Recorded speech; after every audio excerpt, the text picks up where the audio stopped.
అందరికీ నమస్కారం. మహాభారతం ఎపిసోడ్ 5కి స్వాగతం. లాస్ట్ వీడియోలో పాండవుల పుట్టుక, పాండు ఎలా మరణించాడో వరకు తెలుసుకున్నాం. గాంధారి కౌరవులకు ఎలా జన్మనిస్తుందో ఈ వీడియోలో తెలుసుకుందాం. గాంధారి దేవతలను ఆరాధిస్తూ కఠోర తపస్సు చేస్తుంది. ఆ తపస్సు ఫలితంగా శివుడు, వ్యాసుడు ఇద్దరూ ఆమెకు ఆశీర్వాదం ఇస్తారు. నీకు 100 మంది బిడ్డలు కలుగుతారు అని. అలా కొన్నాళ్ళకి గాంధారి గర్భం దాలుస్తుంది. కానీ కాలం గడుస్తుంది. 1 సంవత్సరం దాటినా 2 సంవత్సరాలు దాటినా ఆమెకు ప్రసవం జరగదు. గాంధారికి చాలా భయం వేస్తుంది. ఏదో తప్పు జరుగుతుందేమో, నా గర్భం ఎందుకు బయటికి రావడం లేదు అని ఆమెలో భయం మొదలవుతుంది. అదే సమయంలో పక్క రాజ్యంలో ఉన్న కుంతి, మాద్రి ఒక్కొక్కరుగా పిల్లలు పుడుతున్నారు. యుధిష్ఠిరుడు, భీముడు, అర్జునుడు. ఇది విన్న గాంధారి అసూయతో, కోపంతో మండిపోతుంది. ఆమె మనసులో ఇలా అనుకుంటుంది, నేను ముందే గర్భవతి అయ్యాను, కానీ నాకింకా పిల్లలు పుట్టడం లేదు. వాళ్ళ పిల్లలు ముందే పుడితే భవిష్యత్తులో రాజ్యం వాళ్ళ చేతిలో ఉంటుంది అని ఆలోచిస్తూ ఉంటుంది. ఇలా ఆలోచిస్తూ కోపంతో గాంధారి ఒకరోజు తన పొట్టపై గట్టిగా దెబ్బలు వేసుకుంటుంది.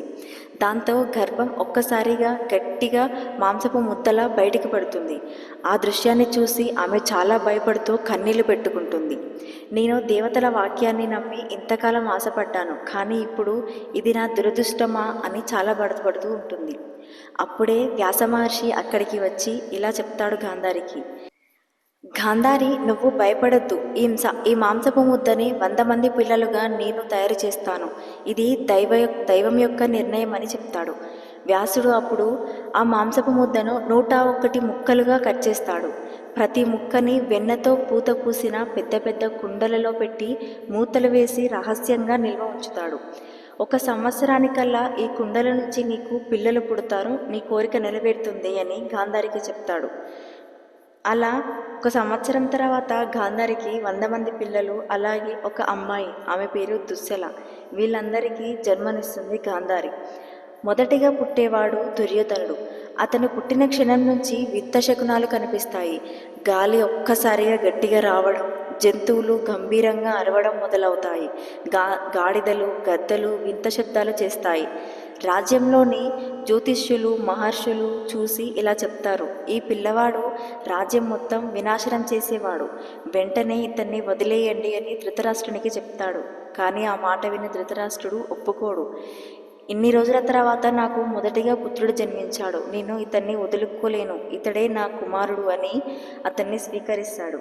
అలాగే మిగతా కౌరవులు కూడా కుండలో నుంచి ఒక్కొక్కరిగా బయటకు వస్తారు. అలా 100 మంది అన్నదమ్ములు ఒక్క చెల్లెలు కలిసి పెరుగుతారు. కౌరవుల స్వభావం ఎలా ఉంటుందంటే, పిల్లలు చిన్నగా ఉన్నప్పటి నుంచే గర్వం, కోపం, అసూయ చాలా ఉంటాయి. ప్రత్యేకంగా దుర్యోధనుడు పాండవులను చూసి అసహనం చెందేవాడు. బాల్యంలోనే భీముడిని అనేకసార్లు చంపడానికి ప్రయత్నిస్తాడు. దీని గురించి మొత్తం నెక్స్ట్ వీడియోలో తెలుసుకుందాం. ఈ వీడియో కనుక మీకు నచ్చినట్లయితే లైక్ చేయండి, షేర్ చేయండి, సబ్స్క్రైబ్ చేసుకోండి.